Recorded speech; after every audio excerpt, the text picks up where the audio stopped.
Shuya Yoshida insists on publishing The Last Guardian even when it was at its worst. So I seen this article and I thought it was pretty cool. I'm gonna be honest with you guys. Unfortunately, I have not played The Last Guardian still. That is one of those games I do have to go back and play. I am a big fan of Shadow of the Colossus. I made that very clear in some of my other videos, as well as the fact that there is a new game coming out from the same publishers. So I have stated before that Shadow of the Colossus is one of my favorite games. It's pretty much the reason I got a PS4 back in the day. And yeah, I have Ico as well. I have it like on a bundle that I got with the PlayStation 3. I just haven't had the opportunity to play that one still. So that is one game I do have to go back and give another shot to see how it is. But as far as The Last Guardian goes, that is one I still have to purchase as well and give a shot. I've heard a lot of good things from it and heard that it is a fun game to play. So seeing this news here, I thought was actually pretty cool, and I figured it was something I can go ahead and do a video on. So go ahead and give my thoughts as we go along with the article here. So Shuya Yoshida left PlayStation earlier this month after a 31-year-long career. It's safe to say that in those years, he probably played a hand in multiple games that are loved by gamers across the world. There might be so many cases where an input by Yoshida may have improved or even saved a game in development. While it's not exactly beloved by all, The Last Guardian has a cult following and is among the games that Yoshida helped get published. We already know that it had a troubled development cycle. It finally launched in 2016, 9 years after development began. It sees he was so impressed by the game that he pushed for it to get published even when it was on the brink of being canceled. And that is one of the crazy things was that, yeah, originally the game was announced in 2007, but it didn't actually come out until 2016. So 9 years, that is wild, man. But the fact that there was so much love behind the team that were working on this game, I think is really cool. And I think they go a little bit further into detail on it with the article going forward. And I'll give my thoughts on that in a second. But I just think that's pretty awesome that they had faith in what they were able to create. I'm sure because of the fact that Ico and Shadow of the Colossus had done so well, that even though it had its issues when originally giving their presentation for the game, I'm sure the individuals at PlayStation could probably see more or less what they were trying to go for so that they were able to actually get this pushing to get published, which I think is awesome. So Shuya Yoshida really believed in The Last Guardian. As spotted by Games Radar Plus, Yoshida spoke about this with IGN Japan during the Taipei Game Show in 2025. Thanks to translation by Genki, we know that Yoshida was determined to get The Last Guardian published.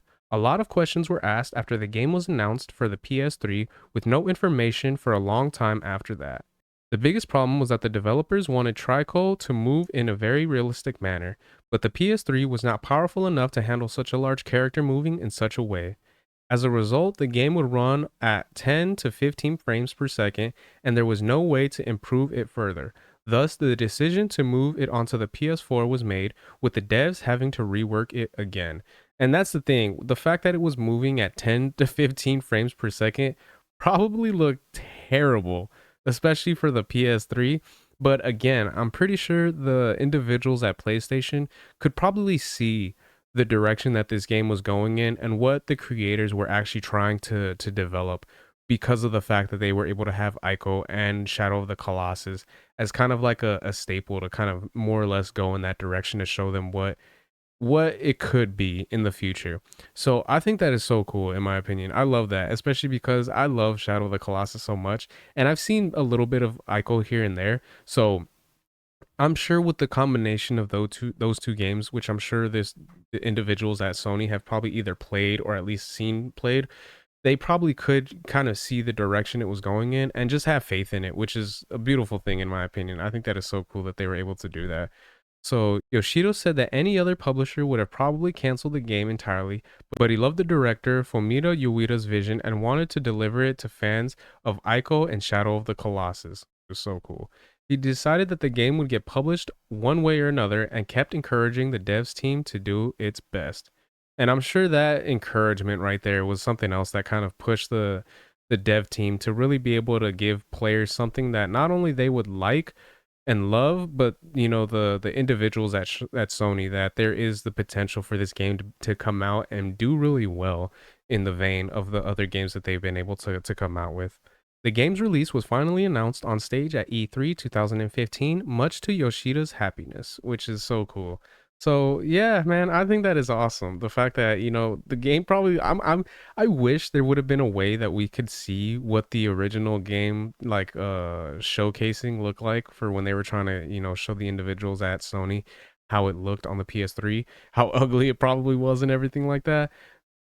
But, chances are there's nothing out there. But at the same time, it would have been really cool to see that firsthand and see what they saw and what they, could have been the potential that in their mind of what this game could have been like. Especially because when you look at The Last Guardian, even back in the day when it was first coming out, it looks like a beautiful game.